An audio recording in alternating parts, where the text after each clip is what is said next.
Morning and welcome to our channel pro education. तो आज है 23 जुलाई और आज के करंट अफेयर के जितने भी मोस्ट इम्पोर्टेंट क्वेश्चन है जो कि आने वाले सारे कम्पिटेटिव एग्जाम के लिए काफ़ी इंपॉर्टेंट है, इस वीडियो में डिस्कस करेंगे। तो अगर आप चैनल पर नए हैं तो प्लीज़ चैनल को सब्सक्राइब कर लीजिए। चलिए स्टार्ट करते हैं आज के करंट अफेयर का फर्स्ट क्वेश्चन। तो आज का पहला क्वेश्चन है, हाल ही में 22 जुलाई को पूरे भारत में कौन सा दिवस मनाया गया है? तो इसका राइट आंसर होगा ऑप्शन डी, राष्ट्रीय झंडा अंगीकरण दिवस। तो हाल ही में 22 जुलाई को पूरे देश भर में राष्ट्रीय झंडा अंगीकरण दिवस मनाया गया है और आज ही के दिन यानी कि 22 जुलाई 1947 को तिरंगे को अंगीकृत किया गया था और पहली बार पंडित जवाहरलाल नेहरू के द्वारा 15 अगस्त 1947 को इस तिरंगे को फहराया गया था। तो इस क्वेश्चन में बात हो रही है जुलाई मंथ के इम्पोर्टेंट डेज की। तो अब तक मनाए गए जुलाई मंथ के जितने भी इम्पोर्टेंट डेज हैं उन्हें भी देख लेते हैं। इसमें पहला है 1 जुलाई। तो 1 जुलाई को हाल ही में राष्ट्रीय डाक कर्मचारी दिवस मनाया गया है। वही 1 जुलाई को नेशनल चार्टर्ड अकाउंटेंट डे भी मनाया गया है, साथ ही राष्ट्रीय चिकित्सक दिवस भी मनाया गया है। जबकि 2 जुलाई को विश्व खेल पत्रकार दिवस और विश्व यूएफओ दिवस मनाया गया है। जबकि 3 जुलाई को अंतर्राष्ट्रीय सहकारिता दिवस जो कि प्रत्येक वर्ष जुलाई मंथ के पहले शनिवार को मनाया जाता है। वही 6 जुलाई को विश्व जूनोज दिवस, 7 जुलाई को विश्व चॉकलेट दिवस, 10 जुलाई को राष्ट्रीय मत्स्य किसान दिवस और 11 जुलाई को विश्व जनसंख्या दिवस, जबकि 12 जुलाई को मलाला दिवस मनाया जाता है। वही 15 जुलाई को विश्व युवा कौशल दिवस और 17 जुलाई को विश्व अंतर्राष्ट्रीय न्याय दिवस, साथ ही 18 जुलाई को अंतर्राष्ट्रीय नेल्सन मंडेला दिवस मनाया जाता है। अगला क्वेश्चन है, हाल ही में एरियल हेनरी किस देश के नए प्रधानमंत्री नियुक्त हुए हैं?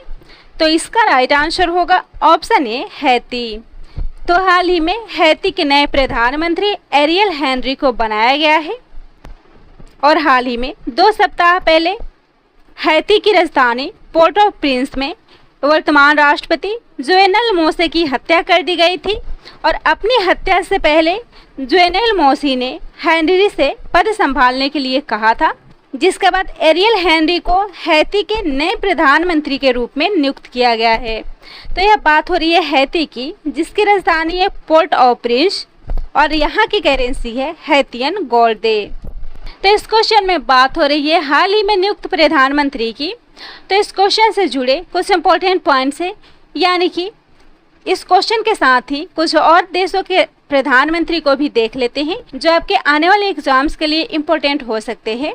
इसमें पहला है इथियोपिया। तो हाल ही में इथियोपिया के प्रधानमंत्री अबी अहमद नियुक्त हुए हैं। आर्मेनिया के प्रधानमंत्री निकोल पाशियान बने हैं। स्वीडन के प्रधानमंत्री स्टीफन लोफेन हैं। न्यूजीलैंड के प्रधानमंत्री जेसिंडा अर्डन हैं। वहीं कांगो गणराज्य के प्रधानमंत्री अनातोले कोलिने मकोसो बने हैं, जबकि माली के प्रधानमंत्री बने हैं मोक्टर ओने। अगला क्वेश्चन है, यूनेस्को द्वारा किस देश में स्थित लिवरपूल से विश्व विरासत का दर्जा वापस लिया गया है? तो इसका राइट आंसर होगा ऑप्शन सी, इंग्लैंड। तो लिवरपूल इंग्लैंड का एक शहर है जिसके विश्व विरासत का दर्जा हाल ही में यूनेस्को के द्वारा वापस कर लिया गया है। और हाल ही में यूनेस्को द्वारा फुझोउ यानी कि चीन में ऑनलाइन आयोजित हुए विश्व विरासत समिति के 44वें सत्र में लिवरपूल जो कि मैरीटाइम मर्केंटाइल सिटी यानी कि यूके का एक शहर है, यहाँ की संपत्ति को विश्व विरासत सूची से बाहर कर दिए जाने की घोषणा की गई है। और इसके पीछे का मुख्य कारण यहाँ हो रहा निर्माण है, जिसमें एवर्टन फुटबॉल क्लब स्टेडियम का निर्माण भी शामिल है। तो यह बात हो रही है यूनेस्को विश्व विरासत स्थल की। ऐसे विशेष स्थानों जैसे कि वन क्षेत्र, पर्वत, झील, मरुस्थल स्मारक, भवन या शहर इत्यादि को कहा जाता है, जो विश्व विरासत स्थल समिति द्वारा चयनित होते हैं और यही समिति इन स्थलों की देखरेख यूनेस्को के तत्वाधान में करती है। इस कार्यक्रम का मुख्य उद्देश्य विश्व के ऐसे स्थलों को चयनित और संरक्षित करना है जो विश्व संस्कृति की दृष्टि से मानवता के लिए महत्वपूर्ण है। तो यह बात हो रही यूनेस्को की, जिसका फुल फॉर्म होता है संयुक्त राष्ट्र शैक्षिक, वैज्ञानिक और सांस्कृतिक संगठन। इसके महानिदेशक है आंद्रे अजोले। इसका गठन हुआ था 4 नवंबर 1946 को और इसका मुख्यालय है पेरिस, फ्रांस में। और लिवरपूल, जो कि मर्सीसाइड, इंग्लैंड का एक नगर है और यह जहाज कारखानों और विश्व प्रसिद्ध पॉप ग्रुप द बीटल्स के लिए प्रसिद्ध है और यह अपनी फुटबॉल टीमों यानी कि लिवरपूल एफसी और एवर्टन एफसी के लिए भी जाना जाता है। अगला क्वेश्चन है, हमारा विक्ट्री पंच अभियान किस खेल के लिए लॉन्च की गई है? तो इसका राइट आंसर होगा ऑप्शन ए, ओलंपिक। तो हाल ही में ओलंपिक के लिए हमारा विक्ट्री पंच अभियान को लॉन्च किया गया है और यह अभियान टोक्यो ओलंपिक में भाग लेने वाले भारतीय खिलाड़ियों को प्रोत्साहित करने के लिए युवा कार्य और खेल मंत्री अनुराग ठाकुर के द्वारा चलाया जा रहा है। तो इस अभियान का नाम है #हमारा विक्ट्री पंच अभियान, जिसे 2020 के ग्रीष्मकालीन ओलंपिक का एक अभियान है। 2020 का ग्रीष्मकालीन ओलंपिक, जिसका आयोजन 23 जुलाई से 8 अगस्त 2021 तक किया जाएगा। इसका जुलाई जापान की राजधानी टोक्यो में होगा और इस ओलंपिक में भारतीय जिम्नास्टिक जज बने हैं दीपक काबरा। साथ ही 2020 के ओलंपिक का चीयर सॉन्ग हिंदुस्तानी वे, जो AR रहमान द्वारा अनन्या बिरला के सहयोग से गाया गया है। वही अंतर्राष्ट्रीय ओलंपिक समिति ने अपने आदर्श वाक्य फास्टर, हायर और स्ट्रॉन्गर को बदलकर फास्टर, हायर, स्ट्रॉन्गर टुगेदर कर दिया है। साथ ही बांग्लादेश के नोबेल पुरस्कार विजेता मोहम्मद यूनुस को दूसरी बार ओलंपिक लॉरेल ट्रॉफी से भी सम्मानित किए जाने की घोषणा की गई है। अगला क्वेश्चन है, 11वीं मेकांग गंगा सहयोग सम्मेलन में भारत की अध्यक्षता किसने की है? तो इसका राइट आंसर होगा एस जयशंकर। तो विदेश मंत्री एस जयशंकर ने 11वीं मेकांग गंगा सहयोग सम्मेलन में भारत की अध्यक्षता की है और यह समिट 21 जुलाई 2021 को संपन्न हुई है, जिसमें कोरोना वायरस महामारी से निपटने के लिए सामूहिक और सहयोगात्मक शब्द पर जोर देते हुए समस्या का हल बताया गया है।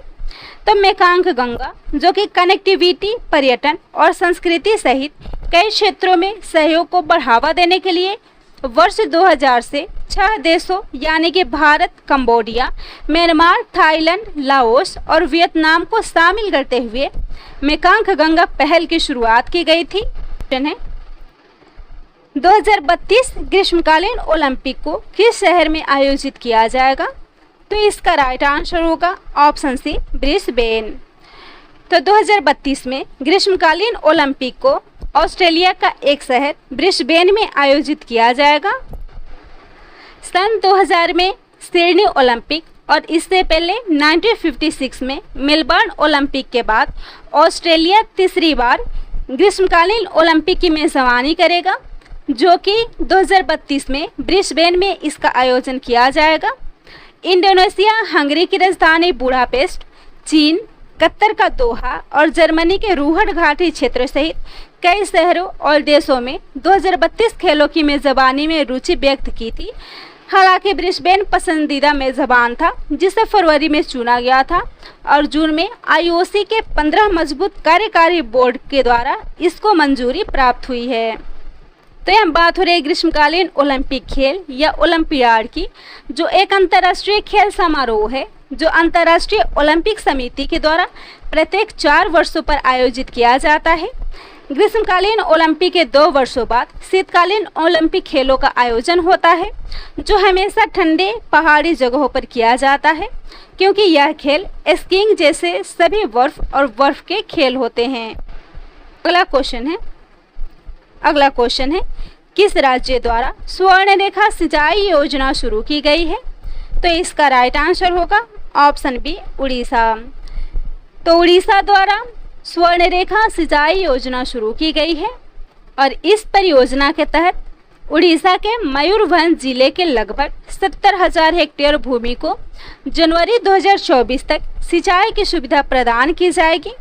तो यह बात हो रही है उड़ीसा की, जिसके मुख्यमंत्री हैं नवीन पटनायक, राजधानी है भुवनेश्वर, राज्यपाल हैं गणेशी लाल और योजनाएं हैं सबुजा योजना जो हरित आवरण बढ़ाने के लिए शुरू की गई थी, वंदे उत्कल जननी संगीत जो कि उड़ीसा का राज्य गीत घोषित हुआ है और ट्रांसजेंडरों के लिए मधु बाबू पेंशन योजना, साथ ही सरकारी भूमि निगरानी के लिए ब्लू स्पाई यूनिट, स्वच्छता कर्मचारियों के लिए गरिमा योजना और सेचा समाधान मोबाइल एप्लीकेशन, साथ ही सुमंगल और छात्रवृत्ति वेब पोर्टल भी लॉन्च हुआ है। अगला क्वेश्चन है the Indian journey and EPIC journey of democracy and development किसकी लिखी हुई पुस्तक है?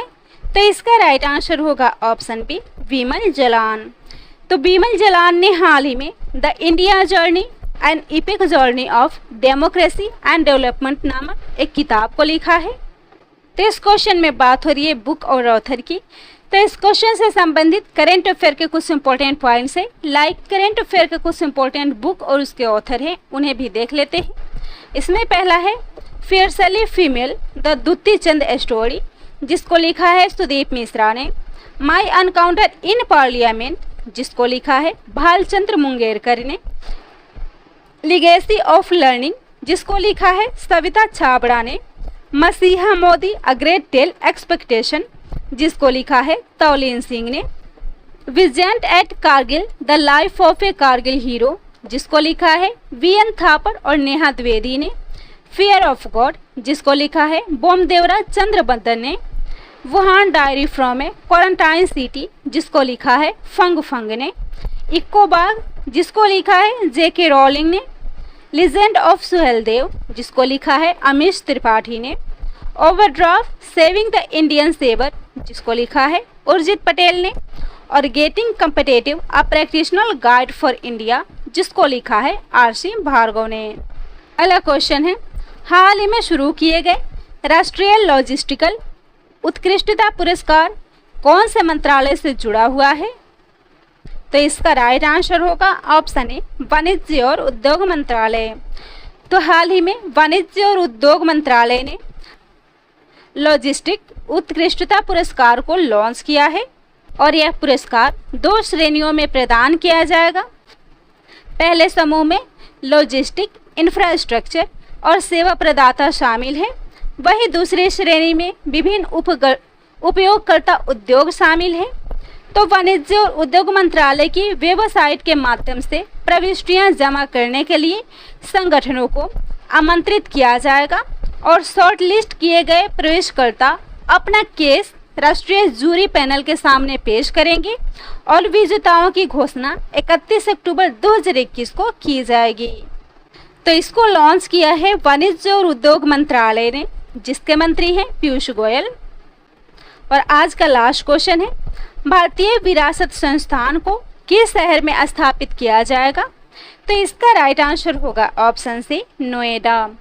तो उत्तर प्रदेश के नोएडा में भारतीय विरासत संस्थान यानी कि इंडियन इंस्टीट्यूट ऑफ हेरिटेज को स्थापित किया जाएगा और इस संस्थान के तहत देश के सभी विरासत संस्थान संचालित होंगे और यह संस्थान कला, पुरातत्व, पांडुलिपि विज्ञान के इतिहास में प्रस्नातक और पीएचडी पाठ्यक्रम भी प्रदान करेगा।